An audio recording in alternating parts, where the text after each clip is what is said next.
How you doing, Ralphy here? Ralphy Customs. We're just going to finish jocks off today. We're going to make a rack. Yeah, let me spin you around, hold on. Oh. We're going to make a rack that bolts on the back here. We're going to put a mount in here somewhere and use this one. We'll do some clever countersink bracketry lug action method used, you'll see. And then we'll build on that and give him some support for his saddlebags and all his gear. Yeah, let's do it.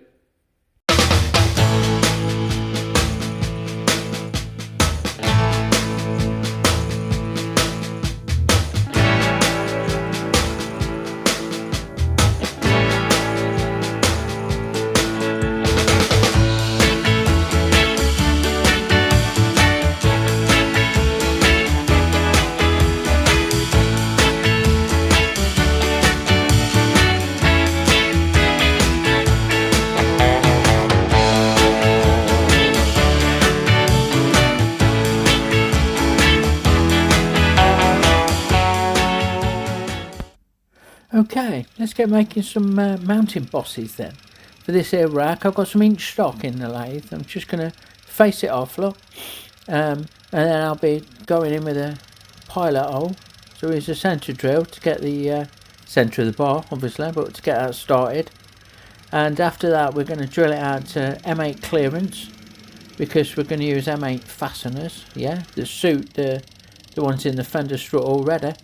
And I'm going to countersink the ends so an M8 cap head will sit nice and flush inside and look nice and posh and dandy. So we'll just get that in, look, there you go, that's all sorted. We'll just machine the outside of this stock down. 25mm is a bit too chunky. We'll take it down to 19, part it off, and that's 1 down, 3 to go. So they're done.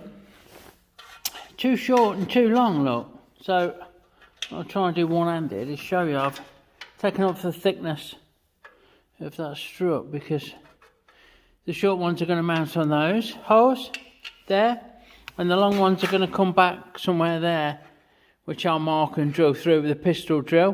We'll get them bolted on, and then we can look at bending up some rod. Awesome. Okay, so we'll get in there with the old Ryobi cordless drill, look. We'll just mark and drill through with the M8 clearance, round the other side. Same again, mark off that strut bolt, get that drilled out, and now we can just use the old cordless 3/8 driver to get those just tweaked into place, so I've got a definite point to work from. Now we'll trim some 10mm round steel bar, a couple of pieces to length, and then we'll get in the old Clark strong arm bender, multi-purpose bender, and we've marked those. We'll just give them a little bit of a tweak. There you go, look. Set a little stop so we can get the start and finish in the same place.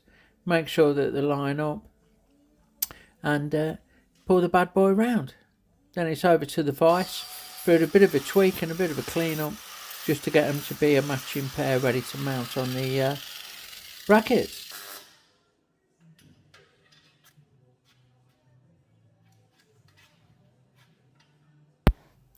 So we're getting those tacked in place, as you can see, using the old Sealy 130mm.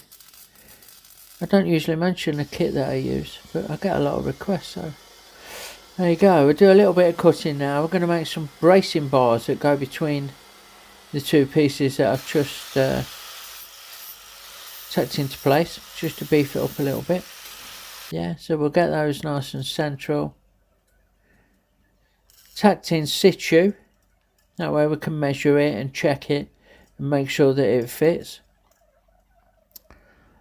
Just getting those even, look, eyeballing across and tapping and making sure with the tape measure, make sure they're parallel, which they are. All looks good. And then on to a little bit more cutting, a little bit more cleaning, a little bit more bending as we make a back support, not a back support, a back piece for the rack, the rear section of the rack. You'll see in a sec. Right? So, as you can see, we've got a bit of a rack going on there, a bit of a bolt-on rack. The little brackets work nicely. Keep it all nice and even, nice and sturdy. Now what we need to do now, what we need to fucking do now, with profanity filter, watch out, is make some saddlebag bars that are gonna, I think they'll be a bit wider than the rack, so they'll come out and maybe follow the swing arm and then go back up with the bracing or something. More cutting, more bending, more welding. Okay, so we're back over to the old strong arm.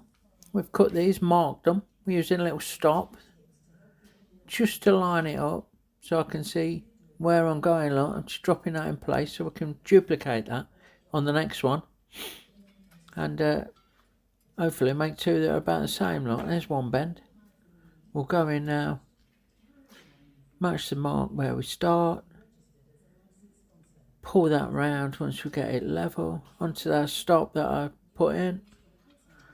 So them two bends are the same. Now we'll go straight on and do the second bend. And I think we're going to do that to the same degree as well. So we'll use the same stop. Once we've got it all level and square. And we can try it on the old bike. Yeah, there you go. So again, in with the MIG.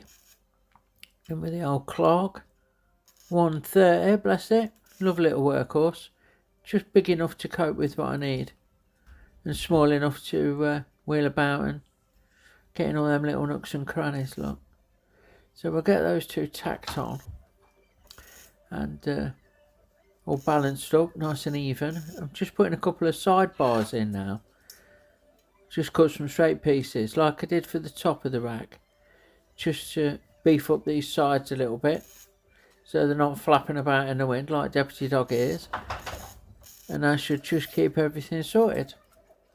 So now it's all tacked up, we can get it off, get it over to the bench. Good spray with the old anti-spatter, always helps with the clean up after. Get on and do some welding. So because I'm a bit of an old git, look, I get the leather apron on myself so I don't set fire to my jeans. I'm going to sit down and weld this up. Just to save me back a little bit. Probably not the best workshop practice, but there you go. We need to be comfortable, don't we? Safety third and all that. Anyway, do a bit of MIG welding on the bench. Get all the joints covered. And now I'll just give it a quick fettle with the old 80 grip flat wheel. Wow, so she's a good one, look, cleaned, welded. I've just not a box through, I've not tightened anything up because obviously it needs finishing off, like it needs a bit of powder coating I would, but that should keep everything stashed and safe and strapped on and the saddlebags out of the way of the chain and the rear brake, and hopefully that will serve him well for many years to come. Thanks for watching. As always, please give me a like and sub. Share if you could. And join me next time. Big love, everyone. See you soon.